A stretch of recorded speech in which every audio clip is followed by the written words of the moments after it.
Agbára kan náà tí wọ́n ní lọ́jọ́ Pentecost, agbára ohun kan náà tí Jésù ṣe lè rí pòǹbọ̀. Àwọn ènìyàn rò pé wọ́n fèsùn léṣùn jáde. Agbára ohun kan náà tí Jésù ṣe lè rí pòǹbọ̀. Gbà tí ikú ara bá dé, ẹ̀mí yóò jẹ́ tọlọ́run. Agbára kan náà tí Jésù ṣe lè rí pòǹbọ̀. Hallelujah! Ògo fọ́lọ́run lókè ọ̀run. Bàbá wa àti Ọlọ́run wa gbé yín ga fún oore ọ̀fẹ́ tẹ́ fún wa lónìí. Nínú agbára àti ìṣọ́ yín, bàbá gba ọpẹ́ wa. A tún lọ nínú ọ̀rọ̀ rẹ, ẹ̀mí mímọ́, Olúwa bùsí ìgbàgbọ́ wa. Olúwa jẹ́ kí ọ̀rọ̀ rẹ jẹ́ ó yé wa. Gbogbo ọkàn tó ń gbọ́ mi, gbogbo ọkàn tó ń wò mí, mo sọ tẹ́lẹ̀ sínú ayé yín, ọ̀sẹ̀ yìí kó jẹ́ ọ̀sẹ̀ ayọ̀, kẹ́ẹ̀rí ti yín ṣe ní ọlá Jésù Kristi Olúwa wa. Àmín, àmín, àmín lórúkọ Jésù. Mo kí gbogbo ọmọ Ọlọ́run nílé lóko lọ́nà odi, ẹ káàárọ̀, ẹ káàsán, ẹ káalẹ́ níbi tẹ́ ẹ ti ń gbọ́ mi. Tí Jésù bá fa bíbọ̀ rẹ̀ sẹ́yìn, èmi àti a ó ṣe ọ̀pọ̀ rẹ̀ láyé.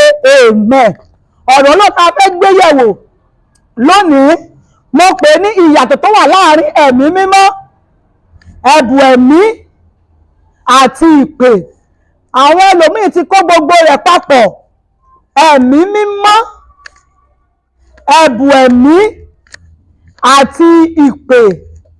Lórúkọ Jésù mo gbàdúrà, ẹ̀mí mọ́ kò ní dágbére fún ọ. Ẹ̀mí fi Sọ́ọ̀lù sílẹ̀, ó di rédèrèdè. Àwọn kan ò lẹ́mìí mọ́mọ́, ṣùgbọ́n wọ́n láwọn gba ìpè. Ẹni tí ò dẹ̀ lẹ́mìí mímọ́ kò lè gba ìpè.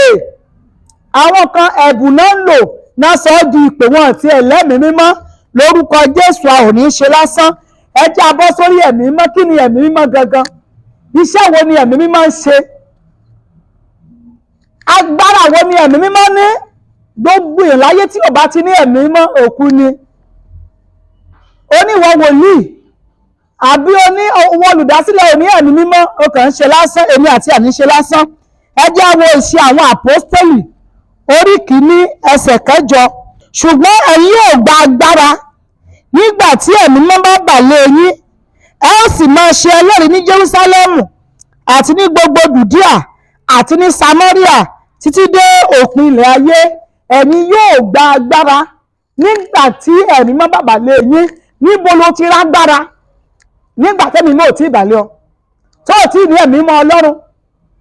Àbámọ́ tó ń pè ní ẹ̀mí Ọlọ́run, Jésù mú àwọn ọmọ rẹ̀ pé èmi ń lọ, ṣùgbọ́n èmi yóò rẹ́ ẹ̀mí olùtùnú sí yín.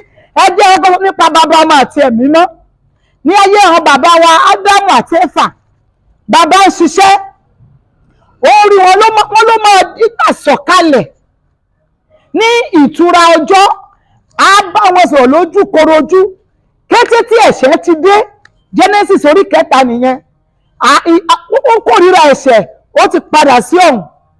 Nígbà tó wọ́n rí pé àwọn ohun tí mò ń dámọ̀ ń ṣègbé, ókè, jẹ́ kí n fún wọn ní ọmọ bíbí mi nìkan ṣoṣo. Ẹnìkan náà sì ní gbogbo rẹ̀ o. Bàbá ń bẹ pẹ̀lú ọmọ, ọmọ ń bẹ pẹ̀lú bàbá. Ó wá rán ọmọ bíbí nìkan ṣoṣo, òun ni ayé ọmọ. Hallelujah! Ayé ẹ̀mí mímọ́ la wà yìí. Nígbà tí Jésù náà tún dé, akàn mọ́gi, ajẹ́ kó tún kọjá. Ó mọ̀ tó wá ń lọ, ó tún wá rí pé ẹ̀mí nìkan lẹ́ni ẹnikẹ́ni ò lè pa. Ó lèmi lọ, èmi máa rán ẹ̀mí mímọ́, ẹ̀mí olùtùnú sí yín.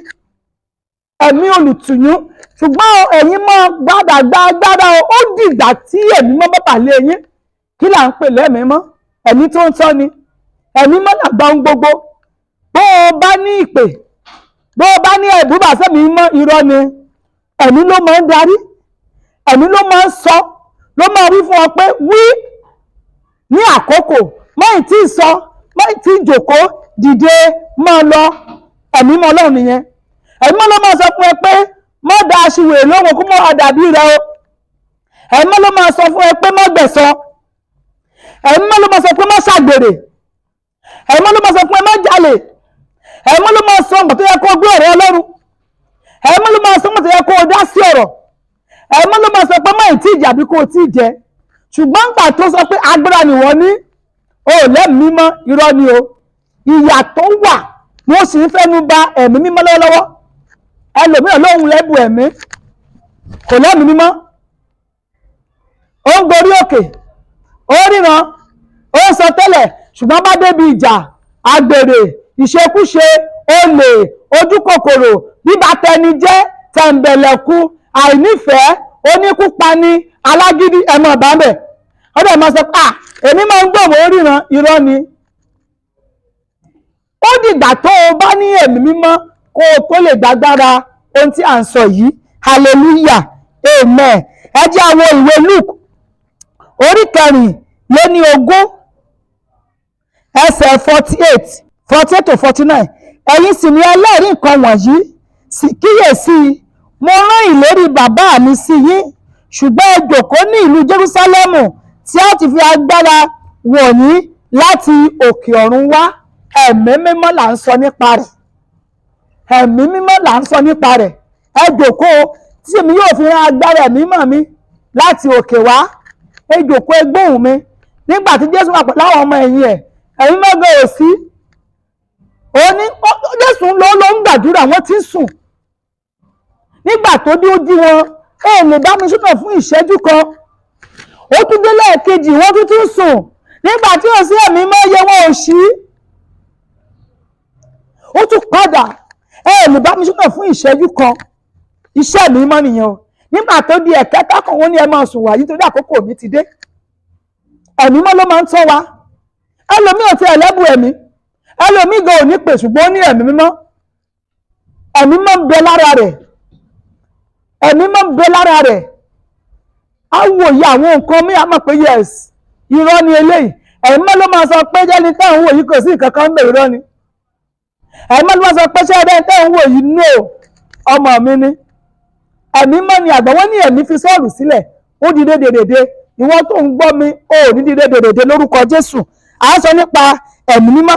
Ẹ̀gbọ́n kan tí Philippians chapter 4:13 sọ ni, èmi lè ṣohun gbogbo nínú Kristi ẹni tó fi agbára fún mi.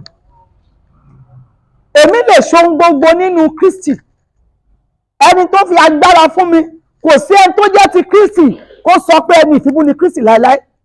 Gbogbo tó bá ti ń ṣe nǹkan tí Kristi ò lọ́wọ́ sí kò ní ẹ̀mí mímọ́.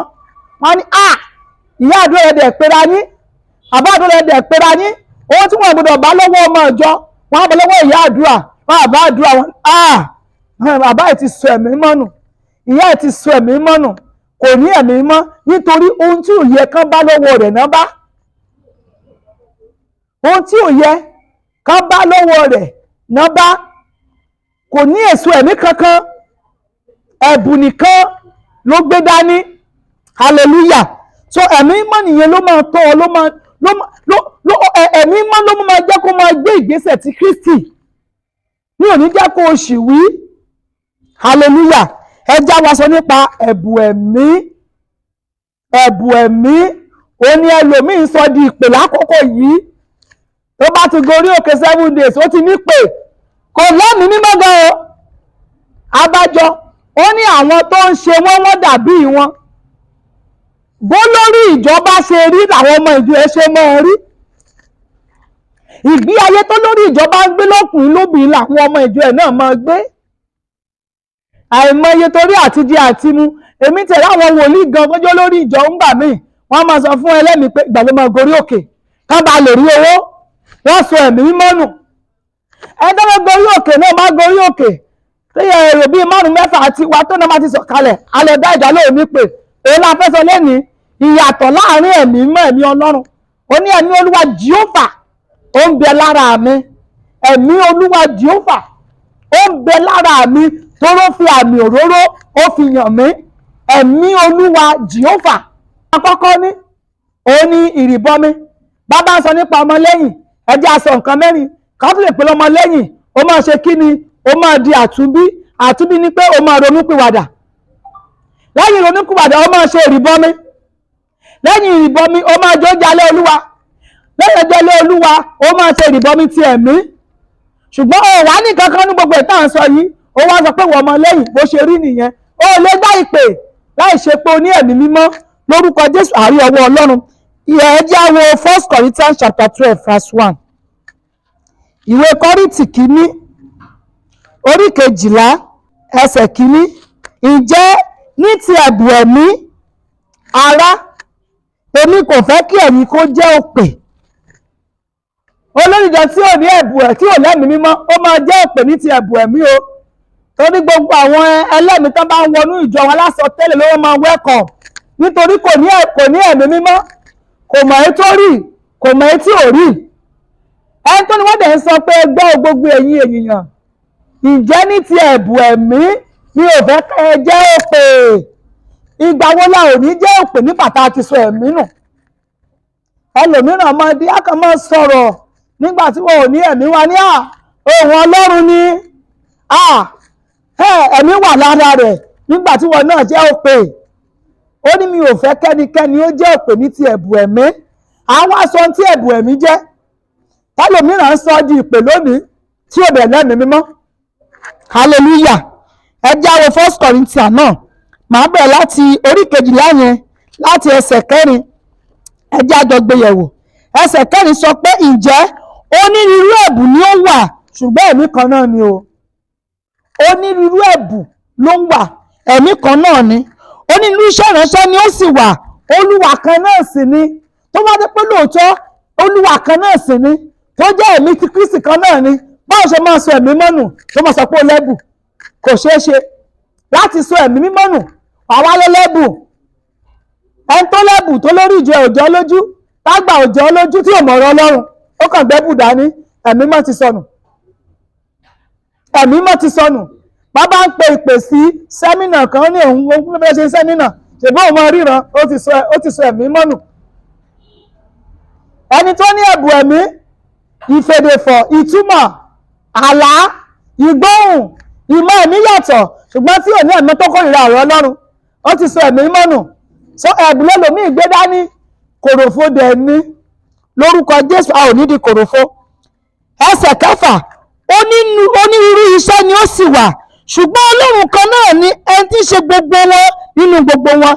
Tí Ọlọ́run bá jẹ́ ẹ̀mí ní tòótọ́, tá a wá ní onírúurú iṣẹ́ ni ó wà, bẹ́ẹ̀ la ṣe fẹ́ ṣe kọjá Olúwa wa. Ó ní ọmọ ọ̀dọ̀ kò ga jù Olúwa rẹ̀ lọ. Nígbà tá a bá ní ìgbésẹ̀ Olúwa wa, tá a ní ẹ̀mí mọ́ ti Ọlọ́run, tá a bá fẹ́ ṣiṣẹ́, tá ní olùtọ́kọ̀ wa, tá là ń tẹ̀lé, ẹni tá a dẹ̀ ń tẹ̀lé a gbọ́dọ̀ fi wà jọ. Ẹni tó lẹ́bù ẹ̀mí arínà tí ò ní sùúrù, tó máa da gbogbo ṣọ́ọ̀ṣì rú. Arínà tó wà ní ọkọ̀ tó ń sọ̀rọ̀ kan tí òkú jẹ́ ti ayé tó wọn dá sí, ẹ̀mí mọ́ ti sọnù. Arínà àbọ́lásọ tẹ́lẹ̀ tó ní àmúlásẹ̀mí tí máa sọ báyìí bẹ́ẹ̀ ṣe mọ́ rí, ṣùgbọ́n kò lẹ́mìí mímọ́. Ó kórìíra ọ̀rọ̀ Ọlọ́run. Ìwé mọ́ sọ pé ẹnikẹ́ni tó bá kórìíra ọ̀rọ̀ Ọlọ́run ẹranko ni Bíbélì pè. Lórúkọ Jésù a ò ní di ẹranko. Ẹ jẹ́ wo ẹsẹ̀ 7. Ṣùgbọ́n a ń fi ìfihàn ẹ̀mí fún olúkúlùkù èèyàn láti fi lè jèrè. Ẹni tí ó bá ní ẹ̀mí kó lè jèrè. Àwọn tó ń gbé ẹ̀bùn dání tó sọ di ìpè olórí ìjọ lónìí, kí náà jèrè? Ṣé wọ́n jèrè ọkàn fún Ọlọ́run? Ẹ máa pariwo tó fẹ́ ṣe ìràpadà 200,000 nígbà tó ti fi ẹ̀jẹ̀ rẹ̀ ṣe ìràpadà fún wa. Ó ní àṣà ló gbé nítorí àṣeyédé wa, ó ní apá alárada, ìnà àláfíà rẹ̀ ń bẹ lára wa. So ká ló jèrè ọkàn fún òjèrè síkù rẹ nítorí ẹ̀bùn ló sọ ọ́ dìpè. Kò ní pè, a máa débi ìpè ń sìn. Ẹ̀bùn ló sọ ọ́ di ìpè. Kò ní ẹ̀mí mímọ́. Tó o bá lẹ́mìí mímọ́, mo wo nǹkan kan ní ọ̀la, àwùmọ̀ kan pariwo, tán bá mú obì aláwẹ́ 2 àti orógbó, tán bá ń ṣe nǹkan kan, ẹjọ́ ń bẹ lórúkọ Jésù wà. Kò lẹ́mìí mímọ́ o. Òun náà wọ́n wá jámẹ̀ntì báyìí ló ń pariwo, màá fún yín níṣẹ́ oṣólẹ̀, màá fún yín níṣẹ́ àṣírí bíbò. Nígbà tó sọ fún wa nínú ìwé Mátíù pé ìbùkún ni fún àwọn aláàánú torí wọ́n máa ráàánú gbà. Ó wá jẹ́ ti Jésù. Ó wá ní ká lọ já ewé kan, ká lọ ra egbò kan, ká mú orógbó, ká mú obì, ẹjọ́ mo lẹ̀mí mẹ́wàá. Níbo lórúkọ Jésù pé kò ṣiṣẹ́ mọ́ ni? Ó jẹ́ o. Ó jẹ́ o. Orúkọ Jésù jẹ́ gbòògùn lọ.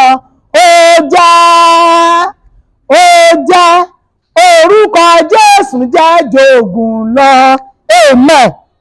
Ẹsẹ̀ 9, nítorí a fi ọ̀rọ̀ ọgbọ́n fún ẹnìkan nípa ẹ̀mí náà ni ẹ̀mí wọ́n. A sì fún ẹlòmíràn ọ̀rọ̀ ìmọ̀ nípa ẹ̀mí mọ́ kan náà ni. A fún ẹlòmíràn ìgbàgbọ́ nípa ẹ̀mí kan náà. A fún ẹlòmíràn ẹ̀bùn ìmúláradá nípa ẹ̀mí kan náà. Ẹlẹ́ni tí bàtà rẹ̀ ò dá, ó yá gbómi wá, bó dẹ̀ ṣe gbómi wá pàṣẹ ọ̀rọ̀ Ọlọ́run. Ẹ yá lọ mú ẹ fi wẹ̀.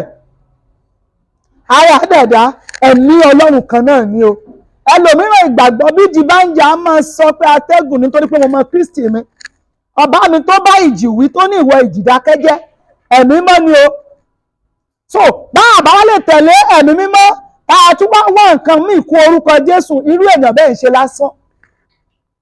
Ẹsẹ̀ 10, àti fún ẹlòmíràn iṣẹ́ ìyanu ń ṣe, àti fún ẹlòmíràn ìsọtẹ́lẹ̀, fún ẹlòmíràn ìmọ̀ ẹ̀mí yàtọ̀, ẹlòmíràn onírúurú èdè, ẹlòmíràn ìtumọ̀ èdè, ṣùgbọ́n gbogbo wọ̀nyí ni ẹnìkan lè ní, àti ẹ̀mí kan náà ń ṣe, ó pín fún olúkúlùkù gẹ́gẹ́ bí ó ṣe wù ú.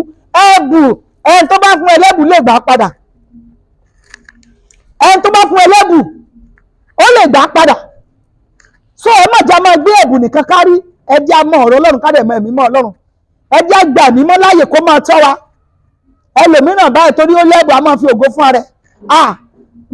Wá èèyàn mẹ́wàá tó bá kọ́ pè mí, tó bá kọ́ pè mí tó bá sáwọ́ sí Jésù, ó ń roko sí ọ̀dọ̀ ara rẹ̀ nítorí kò lẹ́mìí mímọ́, kò fi ògo fún Kristi, kò fi ògo fún Ọlọ́run. Ẹ jẹ́ á sọ nípa ìpè nítorí àkókò wa. Ìpè 5 ló wà, kò kọjá 5. Ó ṣeé ṣe kó lẹ́bù, ṣùgbọ́n ká má pè ọ́.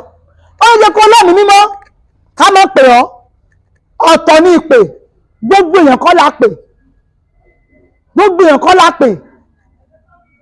Ó lè lẹ́mìí mímọ́, bóyá ò lẹ́bù.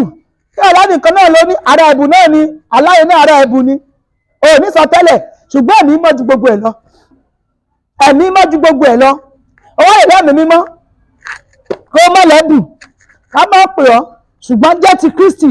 Ẹ̀mí mọ́ yìí máa mú ọ táyọ́ láàrin ibi tó bá dé, nítorí ẹ̀mí mọ́ ni àgbà ohun gbogbo. Èmi yóò rán ẹ̀mí olùtùnú sí yín. Ẹ jẹ́ á wo ìwé Éfésù orí 4 ẹsẹ̀ 11.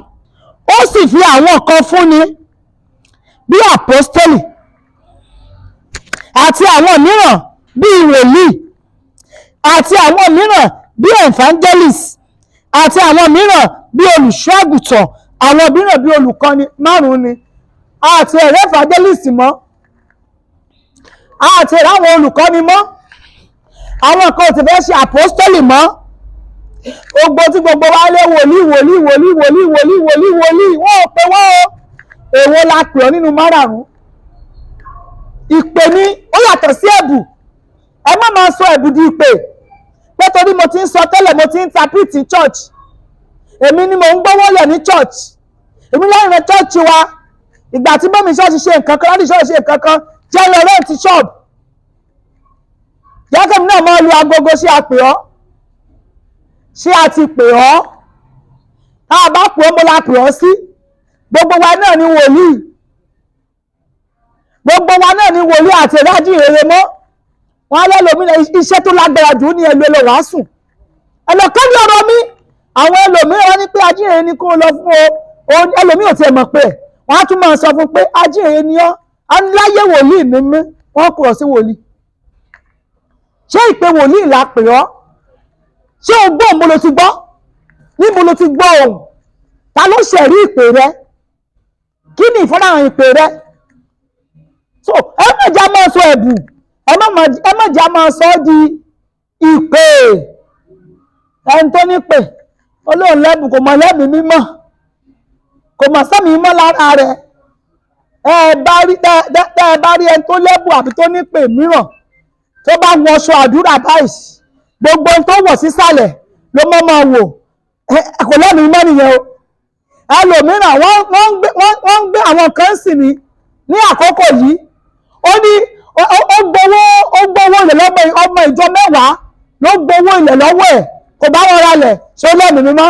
Olórí ìjọ ó ní 4 million, ó ní 3 million, ó ní 5 million, ó ní 6 million, ọmọ ìjọ 10 tó bá gbowó lọ́wọ́ wọn àti rẹ̀ àtòwó olórí ìjọ ní Ọlọ́run pé òun ẹjọ́ níbo ló ti gbọ́ pé kò lẹ́nu mímọ́ ikú rẹ̀ ló pé lórúkọ Jésù a ò ní ṣe lásán. ẹ jẹ́ àwọn àwọn tó lọ́run pé ó pọ̀ gan a kàn máa mẹ́nu bà ìwọ̀nba díẹ̀ nínú rẹ̀. àpè Mósè Exodus chapter 3 verse 7 Exodus chapter 3 verse 7 Olúwa sì wí pé nítòótọ́ èmi ti rí ìpọ́njú àwọn èèyàn mi tí ó wà ní Íjíbítì, mo gbọ́ igbe wọn nítorí àwọn akóniṣẹ́ wọn, nítorí mo mọ ìbìnújẹ́ wọn. hallelujah. bá a bá kà síwájú torí àkókò ni Mósè ń ṣọ́ agbo ẹran àna rẹ̀ Jétro. ẹ wo ọ̀nà tá a fi pè é, ọ̀pọ̀lọpọ̀ wá ń sìn ó lóun gbọ́ pé kò ṣiṣẹ́ ara mọ́ ó wá ń parọ́ jẹun. lóòótọ́ gbogbo ẹlòmíràn nípè tí ò ní orí ọ̀fẹ́ àti ṣiṣẹ́ ara ṣùgbọ́n kò wọ́pọ̀. gbogbo àwọn tá a pè ló ní iṣẹ́ ọwọ́ kò ṣiṣẹ́ ara mọ́ àwa máa parọ́ ohun tólúwa ò wí alólúwa sọ.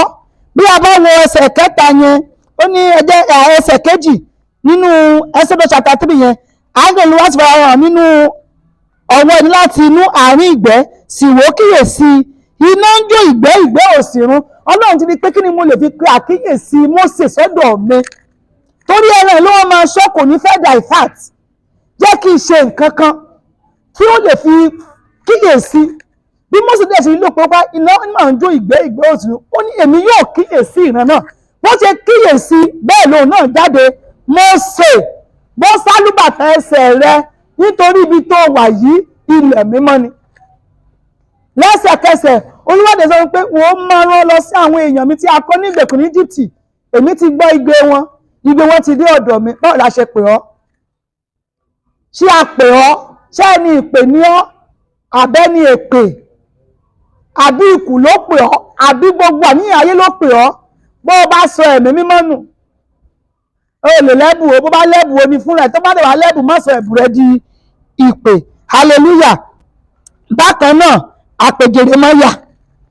àpè Jeremáyà ẹjẹ́ àwọn Jeremáyà orí kìíní ẹsẹ̀ 4 sí 7.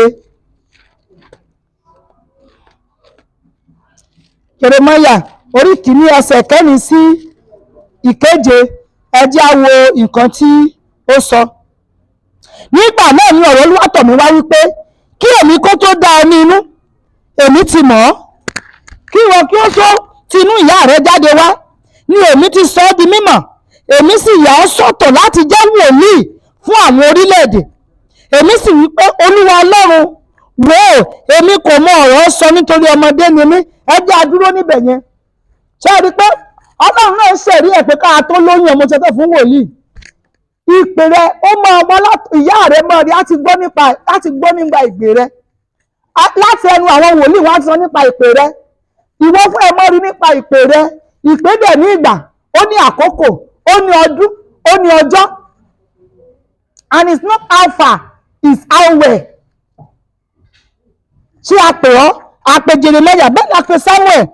ẹ jẹ́ fẹ́ lè wo ẹsẹ̀ kan náà sí 1 Samuel chapter 3. gbogbo wa la mọ̀ story yẹn. 1 Samuel chapter 3 ẹ jẹ́ wo ẹsẹ̀ 3. kí ìtànà Ọlọ́run kó tó kú nínú tẹ́ḿpìlì Olúwa, Samuel dùbúlẹ̀ níbi tí àpótí Ọlọ́run gbé wà. Olúwa sì pè Samuel, ó sì dáhùn pé èmi nìyí.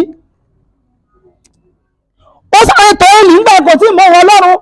ó lọ lẹ́ẹ̀kíní, Élì sọ pé mi ò pè ọ́, ó lọ sùn. ó lọ lẹ́ẹ̀kejì, Élì sọ pé mi ò pè ọ́, mọ̀ tó di ẹ̀kẹta Élì ti mọ̀ pé Ọlọ́run ló ń pè. ó ní ìgbàkúngbà tó bá ti pè ọ́. ẹ jẹ́ wo ẹsẹ̀ 6. ó ní Olúwa sì tún pè Samuel sì dé tọ̀ Élì lọ, ó sì pé èmi nìyí, nítorí ìwọ ń pè mí. ó sì dá lóhùn pé èmi kò pè ọ́, ọmọ mi lọ dùbúlẹ̀. nígbà tó di ẹ̀kẹta Élì ti mọ̀ pé Olúwa ló ń bá sọ̀rọ̀. ó ní ẹ̀kẹta sọ fún Ọlọ́run pé èmi nìyí máa wí. Olúwa dẹ̀ pé ó rán níṣẹ́ ń ta lárán ọ sí. iṣẹ́ wo la pè ọ́ sí ẹ̀yin èèyàn mi? àìmọye àwọn tó pè nínú bíbélì, níbo ló ti gbọ́ ìpè tirẹ̀? ẹni tí ò lẹ́mìí mímọ́ tó lóun ní pè, àwọn tó gbé ẹ̀bùn dání tó sọ ẹ̀bùn di ìpè.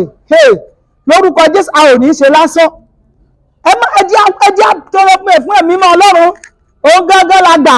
ẹ má jámúdá gbogbo ẹ̀ papọ̀, ẹ̀bùn ká sọ ọ́ di ìpè, ẹ̀mí mímọ́ sọnù. ẹ má pé ọ̀rọ̀ Ọlọ́run kò lẹ́mìí mímọ́, wọ́n pe Bible study òní wá ò lẹ́mìí mímọ́. òun jẹ́ àwọn pásítọ̀ tá ń forí ọmọ ọlọ́mọ ṣòwò wọn lẹ́mìí mímọ́. ẹ̀rí ìyá àdúrà ó máa gbọ́kọ ọmọ ìjọ wọn lẹ́mìí mímọ́. ta ló pè wọ́n? níbo la ti pè wọ́n? ìyàtọ̀ wà láàrin ẹ̀mí mímọ́, ẹ̀bùn àti ìpè. ẹ má jẹ́ àdé àpapọ̀, ẹ jẹ́ àsáré láti wá ẹ̀mí Ọlọ́run kó lè jọba. ẹ̀mí Ọlọ́run Jèhófà, ẹ̀mí èmèrè wà o, ẹ̀mí oṣó wà o, ẹ̀mí àjẹ́ wà o, ẹ̀mí èké wà, ṣùgbọ́n ẹ̀mí Olúwa Ọlọ́run Jèhófà. Lórúkọ Jésù a ò ní ṣe lásán. mo gbàdúrà ẹ̀mí mọ́ kò ní dágbére fún ọ, ẹ̀mí tí ń tọ́ni, ẹ̀mí tí ń kọ́ni kò ní fi ọ́ sílẹ̀. Lórúkọ Jésù bí a ṣe ń gbọ́ ọ̀rọ̀ yìí, àtúnṣe yóò wọnú ọkàn wa, a ó yin Ọlọ́run Jésù Olúwa wa. títí di ọ̀sẹ̀ tó ń bọ̀, ká máa tún pàdé ní ọjọ́ ìṣẹ́gun, ní ọjọ́ Tuesday. ẹ jẹ́ a pàdé ní YouTube DPPM Oore-ọ̀fẹ́. bákan náà Grace Bible School lórí Facebook. bákan náà Akíndélé Doris JP lórí Facebook. lórúkọ Jésù ó máa dára fún wa, ayọ̀ ni o.